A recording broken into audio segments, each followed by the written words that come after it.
Bom dia, desejo um feliz sábado para os meus irmãos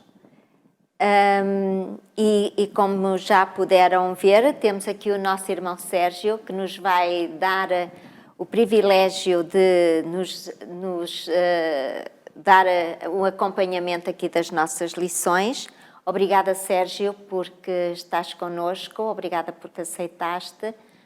Eu é que agradeço e também quero dar um bom dia a todos, sejam neste sábado abençoados por Deus por estar aqui na nossa companhia também. Sentimos essa bênção da vossa presença.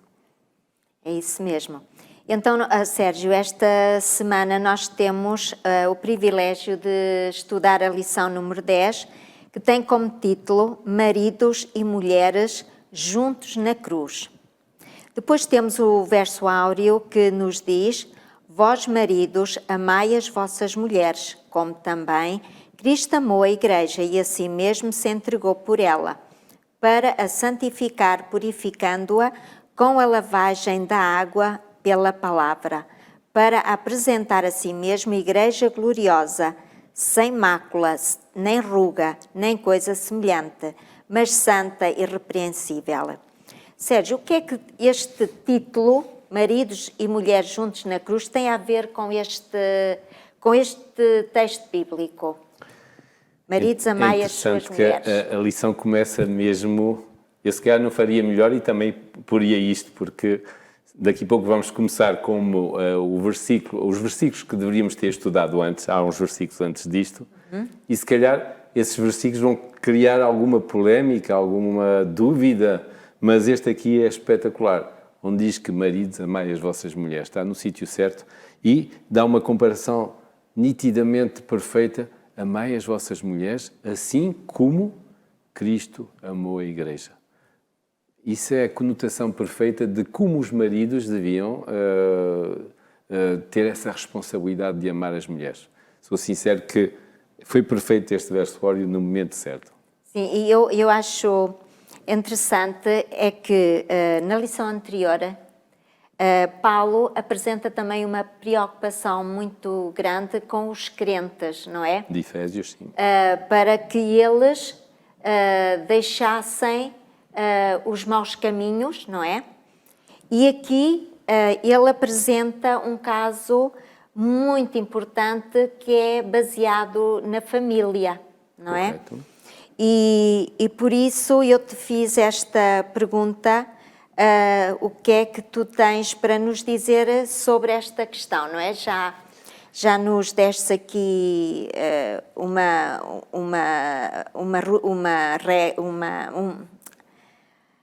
já nos deste aqui algumas dicas. Sobre aquilo que a lição vai falar, sim. Exatamente.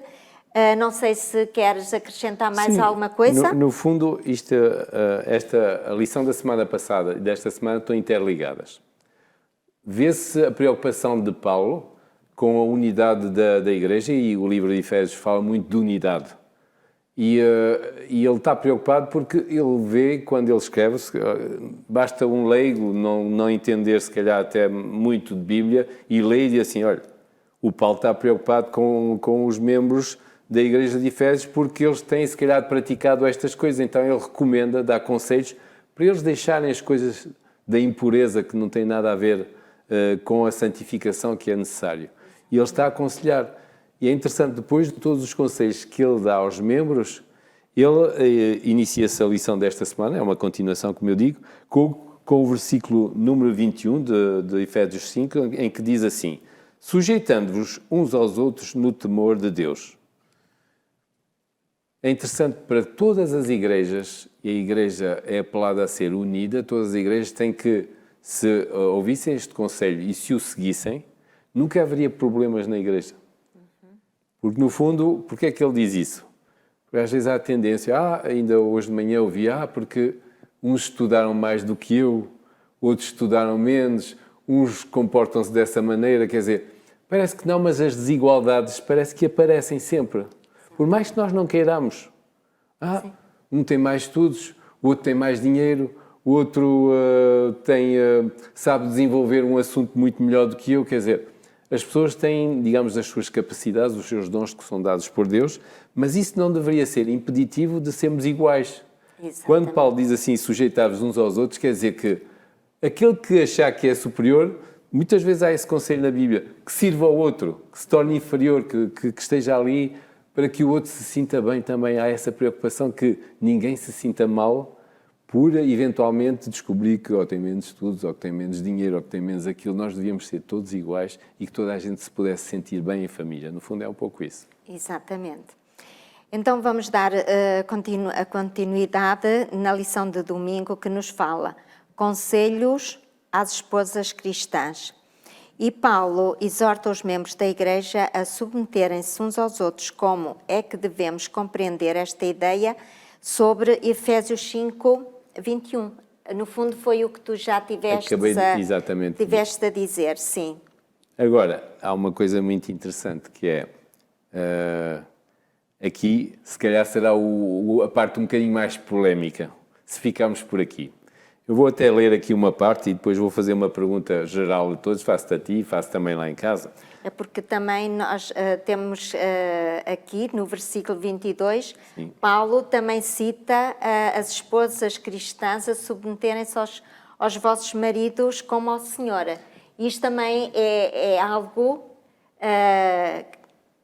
que nós, como humanos, é assim uma submissão. Isso é a pergunta que eu vou fazer lá em casa. Estejam atentos e gostávamos de ouvir os vossos comentários. Exatamente. Vou fazer a pergunta à Teresa, mas gostava também de ouvir os vossos comentários. Tudo bem que aqui é direcionado, se calhar, mais às mulheres, e vê-se aqui uma preocupação de Paulo, porque na altura os homens tinham todo o poder. Temos que nos contextualizar ao tempo dos romanos.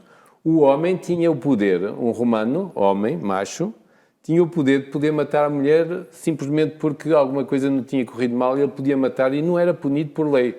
Talvez a opinião pública não fosse a favor dele, mas não era punido por lei sobre isso. Agora, podia matar os seus filhos, também não era punido por lei, podia matar os seus trabalhadores ou servos que estavam na sua casa, também não era punido por lei, não era talvez bem visto, mas não era punido, eles tinham esse direito, a lei dava-lhes esse poder de o fazer. Agora, pergunto eu e pergunto lá em casa, isto é que é a pergunta. Se eu vos disser, sejam submissos, gostam disso? Teresa, tu gostas de... Não, humanamente falando não, porque essa palavra parece que nos leva a algo de estarmos a ser obrigadas a fazer aquilo que nós não gostamos de fazer ou não queremos fazer. Na realidade, humanamente falando, é isso que quer transmitir. Mas, por aquilo que nós podemos ver até no verso áureo, não é? Não é bem isto que a palavra de Deus se quer referir. Exatamente. Não ficando por aqui, diz os versículos a seguir, diz assim: sujeitai-vos, ou de facto, sujeitai-vos aos vossos maridos como a Deus, como ao Senhor. É interessante isso. Nós até poderíamos ficar por aqui e dizer, vou-me sujeitar, quer dizer, tenho que ser sujeito ao meu marido, neste caso, a mulher poderia pensar nisso. Respondam lá, por favor, nos comentários, se é isso que vos suscita também esse sujeitar-vos, como ao Senhor, como a Deus, como a Jesus. E depois continua, para termos uma boa explicação, diz, porque o marido é a cabeça da mulher, como também Cristo é a cabeça da igreja, sendo ele próprio o salvador do corpo. Assim, de sorte que, como a igreja está sujeita a Cristo, assim também as mulheres sejam todas sujeitas aos seus maridos. É interessante esta comparação. E vou dizer porque é que é interessante. Aqui há uma contrapartida. Diz, mulheres, sejam sujeitas aos vossos maridos, assim como Cristo, assim como a igreja é sujeita a Cristo. Ok? Isso quer dizer o quê? Está-nos a dar um exemplo. Se os vossos maridos seguirem o exemplo de Cristo, querem ser cristãos, querem fazer tudo à melhor maneira, então, e a igreja também tem que ser sujeita a Cristo, porque Cristo fez tudo pela igreja, então vocês, se os vossos maridos assim forem, também sejam sujeitos aos vossos maridos. Há aqui uma contrapartida, não é se os vossos maridos forem ditadores, se forem que os maltratem e não sei o que mais, eles não estão a ser iguais a Cristo. Aqui Paulo diz, se eles forem iguais a Cristo, então sujeitai-vos a eles. Sim, até porque eu estou a pensar que Deus nos dá o livre-arbítrio, não é? Deus não nos força a nada. Exatamente. Mas o que é que Ele nos ensina? Que possamos olhar para Ele e ver o que Jesus fez por nós e de livre vontade nós nos sujeitamos àquilo que Deus nos deixou na sua palavra. Isso é um pensamento fácil nesta altura, no nosso momento em que estamos a viver. Na altura não era fácil. Sim. É um pensamento fácil e porquê? Porque hoje em dia, às vezes passamos dos 8 a 80, a história nos prova isso. Ainda há bocadinho estávamos a comentar os dois, diz, lembras-te antes da Revolução do 25 de Abril e depois da Revolução. Sim, sim.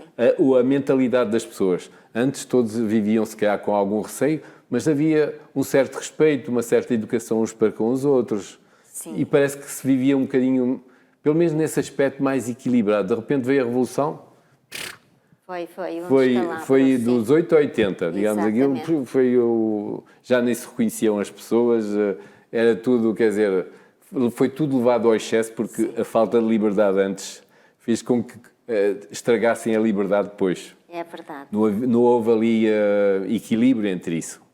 Agora, aqui parece quase a mesma coisa, quer dizer, se tu quando dizes assim, o Conselho das Mulheres, é que haja equilíbrio. É que até no livre-arbítrio haja equilíbrio. Se de facto estão os dois na mesma caminhada cristã, então sujeitai-vos. Porque de certeza, se ele é um homem cristão, o teu marido está a fazer como Cristo fez à Igreja, certamente é um bom homem. Então, ser sujeito. Exatamente. Porque na altura a mentalidade era o homem dominava tudo. A mulher nem sequer era vista e achada. E eu acredito que as mulheres, muitas delas, andassem revoltadas com esse sentimento de serem forçadas ou submissas a qualquer jeito para o marido, não é? Sim, porque realmente, como diz, está aqui uma pergunta que diz: será que quer dizer que a esposa se deve submeter ao seu marido como se ele fosse Cristo? Ou, em vez disso, será que pretende dizer que Cristo é o verdadeiro e superior foco da sua missão? Eu vou-te responder com aquele comentário que está aqui no final da lição. Sim, sim. À luz do que acabamos de ler, por que razão é tão importante ter em mente o conselho seguinte, que é: se o marido for grosseiro, rude, impulsivo, egoísta, ríspido e opressor, não diga nunca que o marido é a cabeça da mulher e que ela deve em tudo ser-lhe sujeita, pois ele não é o Senhor, não é o marido no verdadeiro sentido do termo. Isto, em Lar Cristão, escreve Ellen White. Portanto, se ele não tem o modelo de Cristo, então ele não é o verdadeiro marido, porque o verdadeiro marido tem que ser o modelo de Cristo na Terra. Portanto, isto até vai um bocadinho ao encontro do nosso diálogo de há pouco, antes de estarmos aqui. Temos então na lição de segunda-feira que nos fala sobre a Igreja como noiva de Cristo. E diz que isto é a primeira parte. Temos Efésios 5, 25 a 27 e 29. E temos também aqui a ligação com Ezequiel 16, de 1 a 14. Sérgio, qual é a orientação que nós temos aqui sobre estes dois textos da Bíblia, Velho e Novo Testamento? Sim, já lá vou esta ligação entre Ezequiel e Efésios, mas para que todos fiquem contextualizados, vou talvez ler rapidamente esta parte, onde de facto depois da mulher lhe ser dado esse conselho, de ser sujeito ao marido, sendo o marido igual a Cristo, ou fazendo ele, ou seguindo, é seguidor de Cristo e sendo o modelo Cristo, diz aqui aos maridos: vós maridos. Por isso começa assim o versório, e eu disse, muito bem, devia começar por aqui, porque às vezes, se disséssemos isso logo aos maridos, se calhar era mais fácil as mulheres depois serem sujeitas, não é? Sim, sim. Porque muitos dos maridos ainda continuam, apesar de tudo, com a herança da história, a serem prepotentes, a serem autoritários, a ser, eu ainda sou o marido. É a tradição do antigo.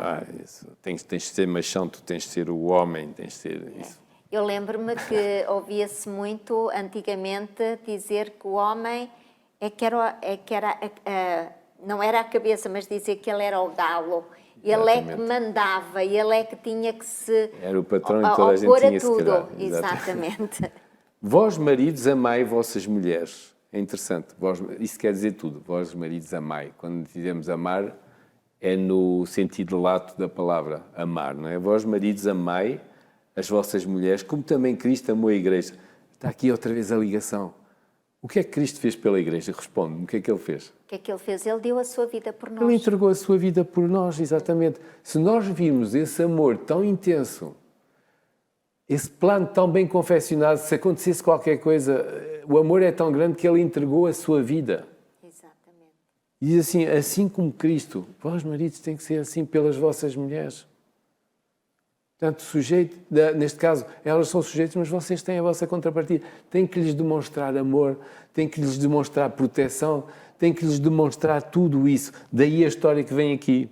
E quando lemos em Ezequiel, de facto, 16, 1 a 14, o que é que fala ali? Fala, de facto, Deus apanhou o povo de Israel como se fosse um enjeitado. Fala sobre Jerusalém, como se fosse um nascimento. O nascimento de uma mulher. Atenção que é o nascimento de um bebê fêmea. Diz que aquele nascimento foi muito degradante. E porquê? Lá o exemplo é que nasceu, e é interessante que lá até nos dá as normas de higiene que eram feitas na altura. Diz que quando um bebê nascia, cortava-se o cordão umbilical, lavava-se do sangue todo que ele estava, portanto estava coberto de sangue, que era lavado, e depois era desinfetado com sal. Era passado no corpo sal para desinfetar o corpo. Portanto, o sal já dá muito que é um tratamento natural de saúde, para a desinfecção, a conservação dos alimentos. Portanto, o sal já era utilizado nisso. E depois era vestido com roupa limpa. Neste caso, era o processo normal. Mas diz que esse bebê, fêmea, foi encontrado no deserto enjeitado, quer dizer que a mãe não o queria. E foi deitado ali a imagem que nos é dada sobre o povo de Israel, sobre Jerusalém, que esse bebé foi encontrado, que Deus o encontrou, o Senhor o encontrou, e teve compaixão daquele bebé. Amou-o logo desde o princípio. Diz que o tomou, o lavou, começou a tratar dele. Esse bebé foi crescendo, foi se tornando mulher, foi crescendo, todas as formas da mulher foram... E ele tratou dessa mulher com toda a dedicação, tornou-se uma mulher linda. Mesmo assim, diz que foi crescendo, mas nua. E na sua nudez, ele cobriu com tudo, com roupas mais finas, das roupas mais caras que havia na altura. E enfeitou com colares e tudo. Portanto, tornou-se a mais bela das mulheres. Sim.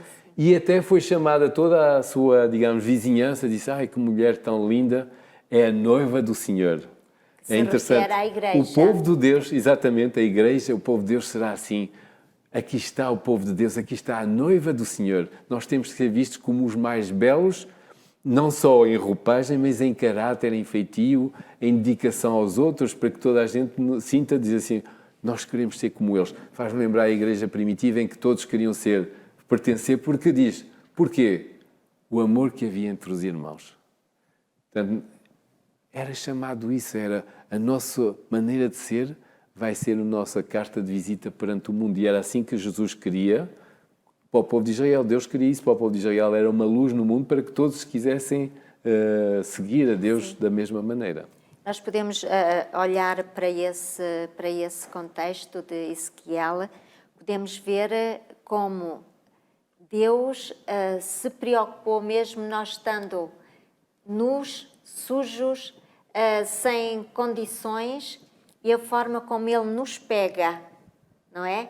E nos limpa, e nos purifica, e faz de nós essa igreja que Ele quer levar com Ele para a eternidade. E há uma coisa muito interessante que aqui o processo todo é feito por Deus.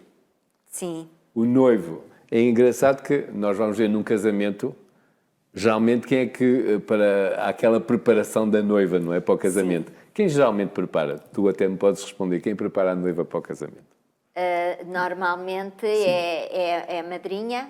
Sim, as madrinhas agora são muitas, antigamente era uma agora. Por acaso no meu não foi o caso, sim. Quem foi a modista que preparou o meu vestido, Sim, sim, ela sim, é sim, que sim. levou o vestido, é que me vestiu, ela é que esteve ali naquele momento. Foi quase a tua madrinha, mas pronto. Exatamente, Mas exatamente. pronto, há Mas era aquela uma pessoa que preparação e também depois me era muito os querida. familiares mais queridos andam à volta da noiva. Sim. Ela tem que ser a mais bela das noivas e naquele dia, para se sentir a mais bela das noivas, andam ali a paparicar e tudo. Somos a atenção, nós Mas, no entanto, nesse dia aqui somos a atenção. Ezequiel fala que é o próprio que trata. Sim.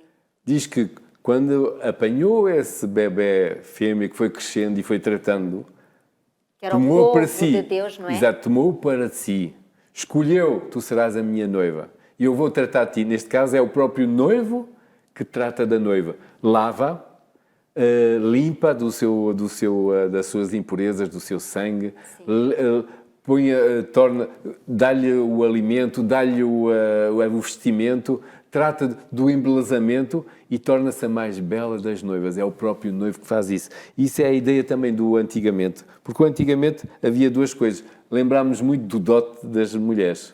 As mulheres tinham que preparar um dote para casar. E às vezes o dote não era, quanto mais dote, mais eram pretendentes à volta. No entanto, o noivo tinha que pagar o preço pela noiva.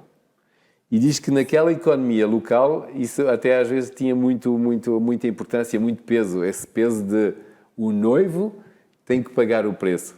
Ou seja, ele tinha que trazer muito dinheiro para levar a noiva. Tudo bem que depois a noiva levava um dote, algumas até nem levavam muito, mas a noiva levava um dote, mas ele pagava o preço pela noiva. Isso também era uma prova, vamos lá, não sei se é a palavra mais indicada, para dar aos pais da noiva, para eles poderem ver que ele era uma pessoa com quem eles podiam ficar tranquilos em entregar a sua filha, Exatamente, não era, Sérgio? é isso mesmo. No fundo era um sinal de confiança. Exatamente. E tudo isso se perdeu com o tempo e nós sabemos que hoje em dia não é... Eles até desaparecem, mas as pessoas já nem sabem onde é que eles andam. Mas, pronto, É verdade. Mas de qualquer maneira é um sinal de confiança, mas era alguma coisa que era feita dessa maneira. Mas aqui nós vemos o noivo a tomar todas as responsabilidades como se fosse uma órfã que foi abandonada, que nem sabe da mãe, e tomou conta da sua igreja desde o princípio até ao final, fazendo tudo por essa igreja. E assim é aconselhado que o marido faça isso com a mulher.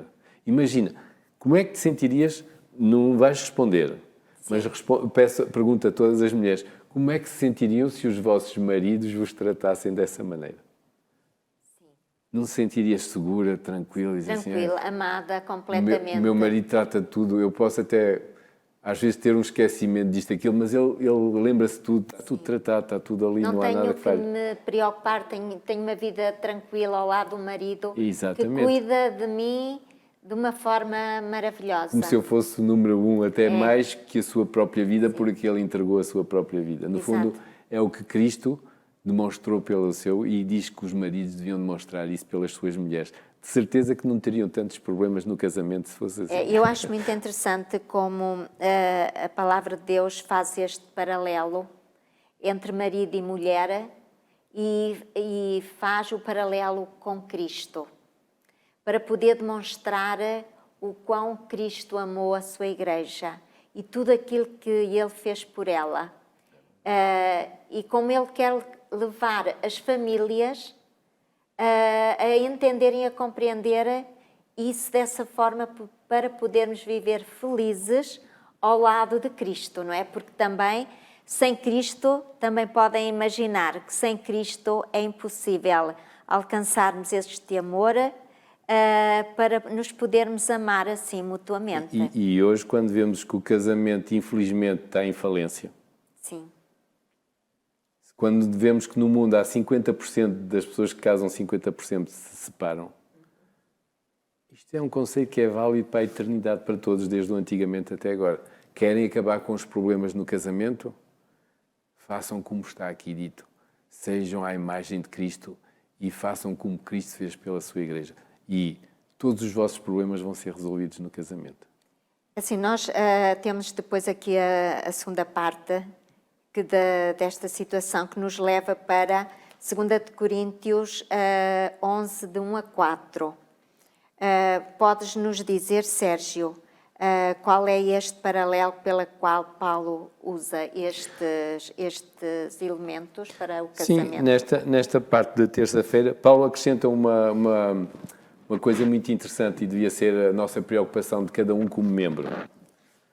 Paulo apresenta a ideia de que, assim como ele se preocupava, Paulo preocupava-se com com as igrejas para onde ele escrevia, olha, com Efésios, com os habitantes de Efésios, preocupava-se com os habitantes de Coríntios, ele para Corinto também enviou a sua carta, preocupava-se com outras igrejas onde ele enviava os seus conselhos e diz, desculpem-me esta preocupação, às vezes parece doido, ele diz, mas desculpem-me, aceitem mais esta doidice minha, eu estou preocupado com vocês como se vos quisesse apresentar como virgens ao noivo, e esse noivo é Cristo.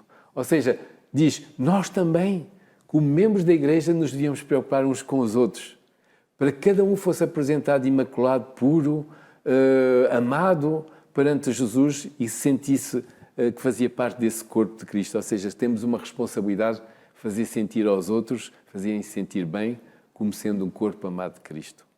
E isto é o elemento novo. Devo acrescentar que também nesta parte fala-nos também sobre o exemplo de como é que eram os casamentos na altura de Cristo. Sim.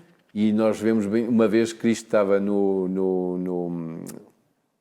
Monte das Oliveiras e estava a olhar para lá para baixo e viu um casamento, por isso surgiu a parábola das 10 virgens. Sim, sim. E isso é interessante, como é que os casamentos eram feitos ao fim do dia, já ao anoitecer. O noivo, a comitiva de noivo, reuniva-se todos os familiares, amigos, todos os que estavam do noivo, e iam cantando em festa, com luzes e não sei o quê, até a casa da noiva, dos pais da noiva. Sim, quando é a casa da noiva, é dos pais, dos familiares. Claro. Muitas vezes, quando já estava tudo resolvido, ela até se encontrava ou a meio caminho ou em caminho encontravam-se, mas muitas vezes era resolvido, ainda estavam coisas para resolver, ele ia até à casa da noiva e ainda resolvia a tal compra da noiva, quando ia compra pelo preço que ele tinha pela noiva, tudo isso era resolvido, e depois trazia toda a comitiva da noiva até a sua própria casa, onde eles iam viver. Portanto, não havia a ideia de não viver em casa dos pais ou de coisas, cada um tinha a sua casa. Portanto, levava para a sua casa e ali durava quase 7 dias o casamento. Ali estavam ali em festividade para celebrar, digamos, esse casamento. E sobre esse exemplo, Jesus também deu o exemplo de o noivo ir à tarde, mas a noiva tem que estar preparada, sempre à espera. Noiva, sua igreja, seu povo tem que estar preparada, sempre à espera. E fez-nos lembrar à espera de quê? Do noivo. E quando é que virá o noivo? Nós sabemos que o noivo já veio para dar, digamos, as suas para, como é que eu ia dizer? Para dizer à noiva, olha, quero casar contigo. Quando uma pessoa faz essa declaração à noiva, quero casar, quer dizer que torna-se noiva. Sim, exatamente. Antes ainda é namorada. Sim, sim. Ou conhecido, ou amigo, ou namorada, pronto. Mas depois da declaração e da noiva aceitar, tornam-se noivo e noiva. Exato. Portanto, Jesus veio uma primeira vez para ennoivar. Sim, pois. E agora a noiva está à espera para casar. Para finalmente o noivo vem nos buscar e vai nos levar para a morada final, que é o que nós mais queremos. É maravilhoso esse paralelo, não é? Nós estamos à espera disso. É para isso que nos temos de preparar todo este tempo. Estar à espera de noivo para ele vai nos levar para a casa definitiva onde vamos morar felizes, onde ele vai condenar-nos para sempre, em que não vamos deixar de ter problemas na cabeça. E é para isso que nós devemos viver este tempo todo. Esta preparação é para isso. E esta segunda parte fala-nos sobre isso, sobre esta maravilhosa esperança que nós temos, essa maravilhosa esperança que nós temos. É tão bom, não é? Quando verdade, nós lemos a palavra de Deus e vimos a comparação que Deus orientou, até porque Paulo não era casado, e como ele por ele próprio não, foi inspirado pelo Espírito Santo para deixar estes conselhos à Igreja e o paralelo com Cristo e a sua noiva, que é a sua Igreja. É maravilhoso, realmente. Temos então na lição de quarta-feira, que tem como título Ama a tua mulher como a ti mesmo. Ó Sérgio, uma pessoa quando ama a outra pessoa como a nós mesmos, não é? Nós não queremos fazer mal a nós, não é? Só se fôssemos doidos. Exatamente. Por isso, vê como Paulo faz este chamado de atenção para podermos ser amados e fiéis um ao outro, não é? É verdade. Se permites, vou reler então este texto, que é de Efésios 5, 28 a 30, diz assim: assim devem os maridos amar as suas próprias mulheres como a seu próprio corpo. Quem é que não trata bem de si próprio? O amor próprio é acima de todas as coisas. Uma pessoa não se vai mutilar, não vai fazer coisas que lhes façam mal. Tentarmos tratar... Hoje em dia há o culto do corpo, também é mau, porque nós devemos cultuar a Deus e não ao corpo. Exato. Mas as pessoas tratam de si, apaparicam-se, vão às massagens, vão aos tratamentos de spa, vão a isso, vão ao culturismo, andam ali nos ginásios, tudo o culto, porque amam os seus corpos. Mas diz aqui, se tu amasses a tua mulher como ao teu corpo, se calhar o casamento andava melhor. Exato. Porque tu ias tratá-la muito melhor e andavas preocupado com ela, etc, etc. Por isso, assim, ama a tua mulher como ao teu próprio corpo. Quem ama a sua mulher, ama-se a si mesmo. Outro paralelismo. Ama a tua mulher como a ti mesmo. Porque nunca ninguém odiou a sua própria carne. Ninguém odeia. Não, exatamente. Nós gostamos de nós próprios. Antes, por mais, alguns têm uma estima um bocadinho mais baixa, mas a nossa autoestima é alta, logicamente. Gostamos de sentir com autoestima. Olharmos para nós ao espelho muitas vezes de manhã, é claro que já nos conhecemos, mas faz-me lembrar uma coisa que me fixou na cabeça. Alguém que chegava ao espelho e que ia se a pentear, mas olhava para si, não, nem preciso, estou tão bem, nem preciso. A autoestima dele estava muito em alta.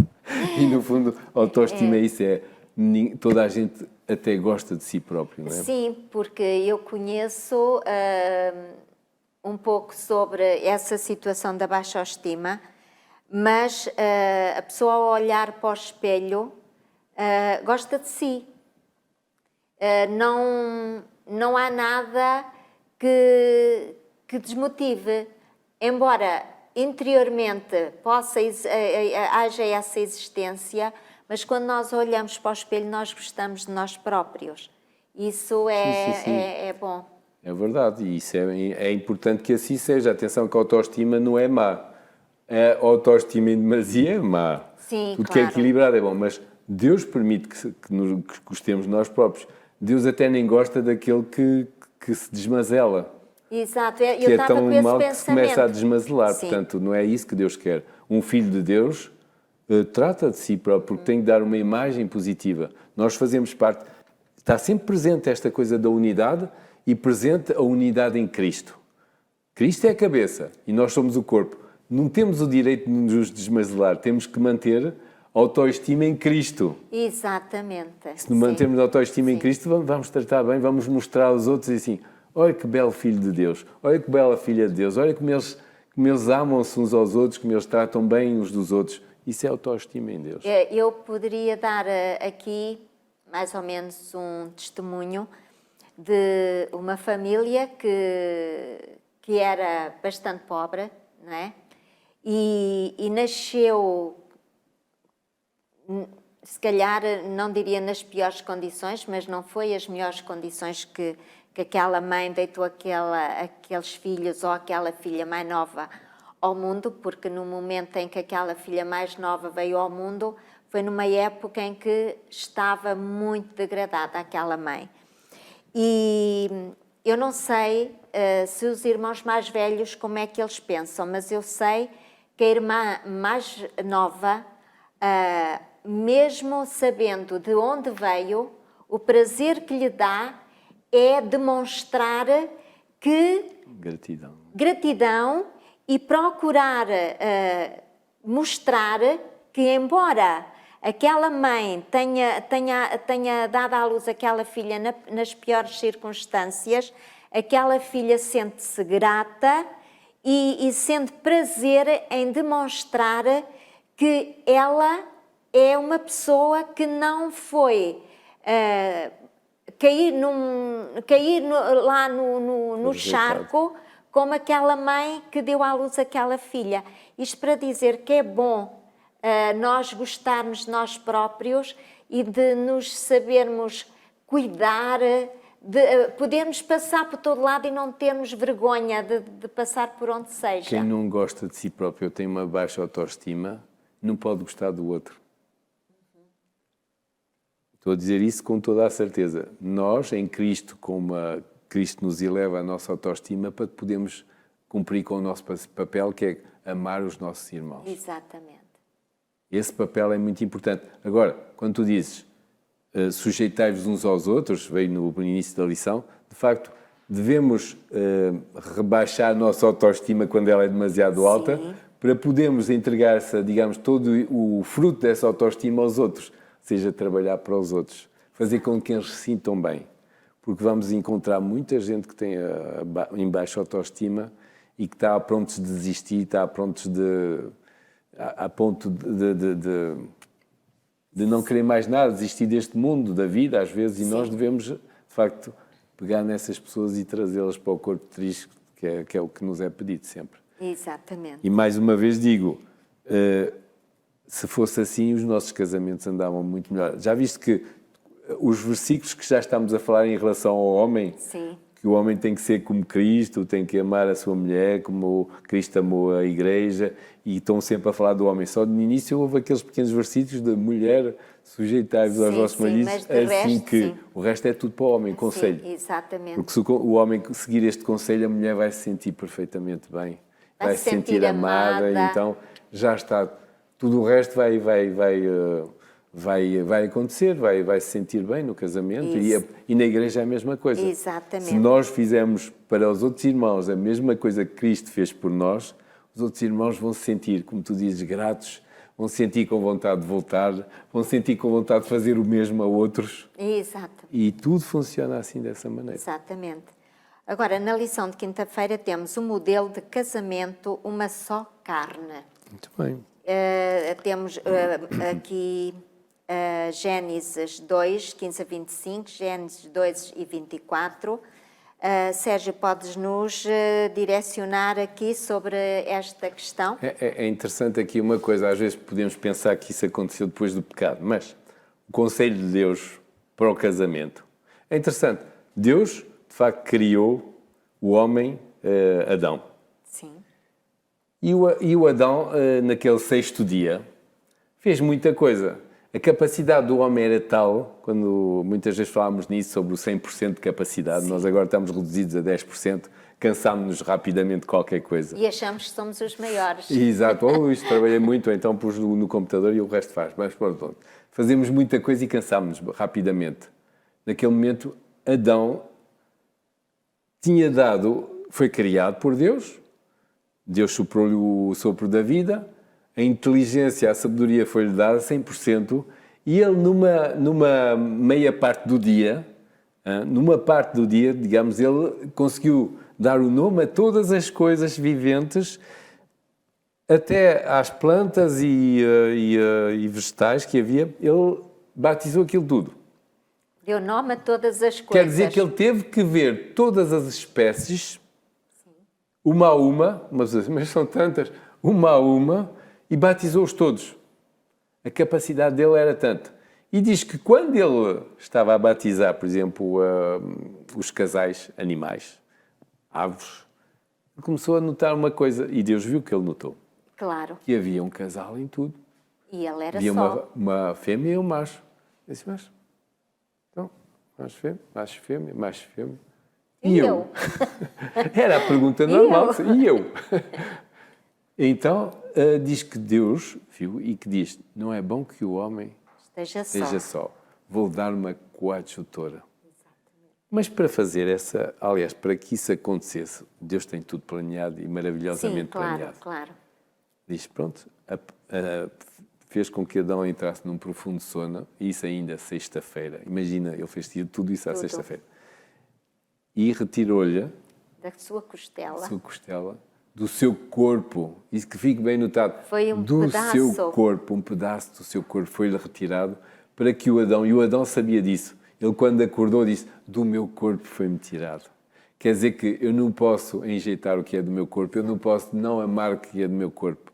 Ele, de facto, amou de tal maneira a Eva, que depois também vemos a continuação, e Deus às vezes nos alerta, não devemos amar em demasia. Tudo que é em demasia Às vezes é um perigo. É um perigo que podemos pôr as coisas À acima frente, de Deus e exatamente. não pode ser. Exatamente. Deus tem que ser o nosso ponto de Temos de estar referência na confiantes de nossa tal vida. maneira em Deus e na sua condução que devemos entregar tudo nas mãos de Deus.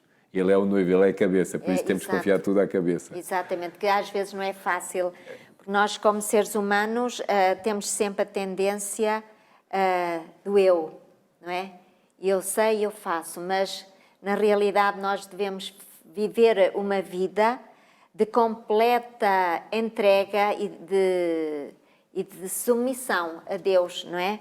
E aqui é outra coisa que é... Sabermos viver dependentes de Deus para todas as coisas. Em tudo mesmo. E a lição nos alerta para isso. Outro ponto interessante que nos alerta é uma só carne, também é aquela coisa de não pensem, querem no vosso, já que estamos também a falar no contexto de família, Sim, sim. não pensem que viver em casa dos pais porque não há dinheiro ou porque não sei o que, isso vai fazer, isso vai nos ajudar uns tempos.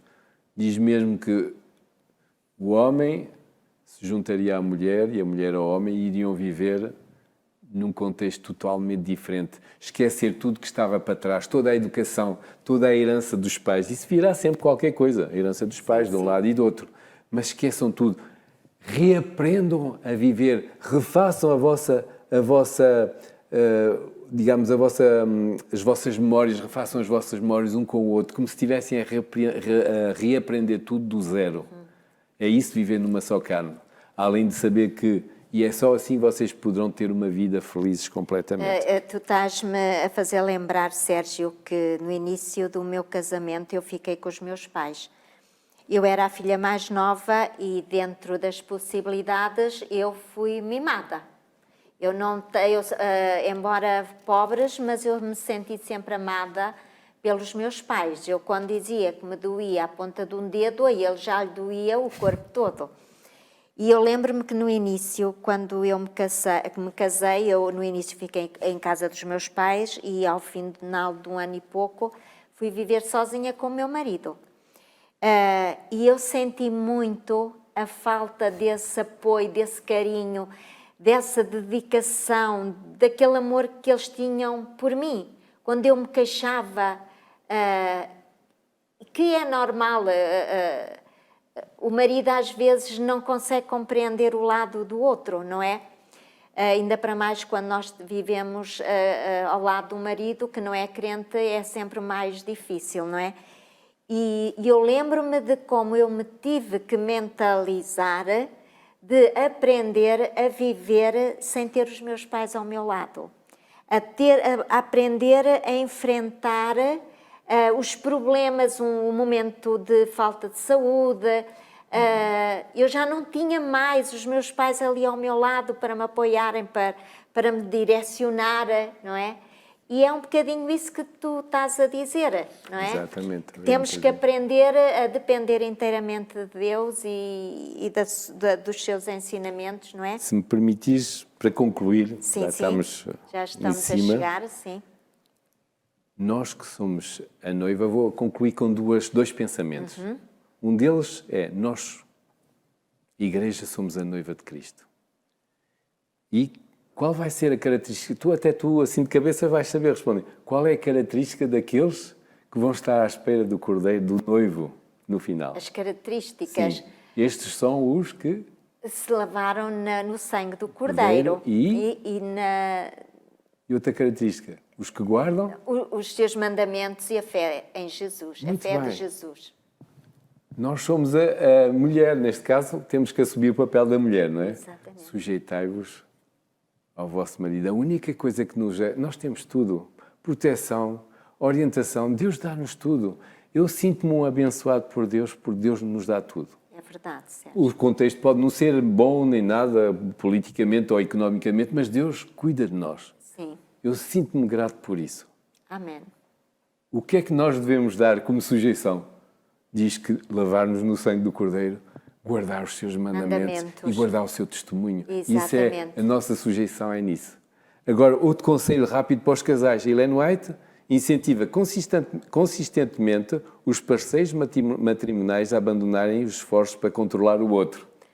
Exatamente. Não queiram forçar o outro a ceder aos vossos desejos pessoais. Não é possível fazer isso e ao mesmo tempo reter o amor mútuo. Isso não vai acontecer. Pois não.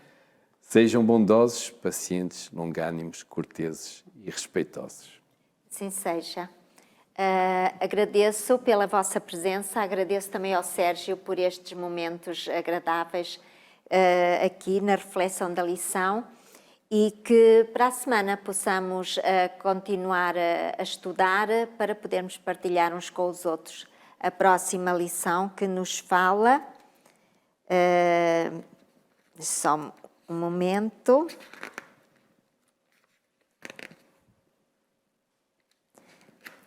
Que nos fala praticando a suprema lealdade a Cristo. É o que eu desejo para todos. Tenham um bom estudo e Deus vos abençoe. Um bom sábado para todos.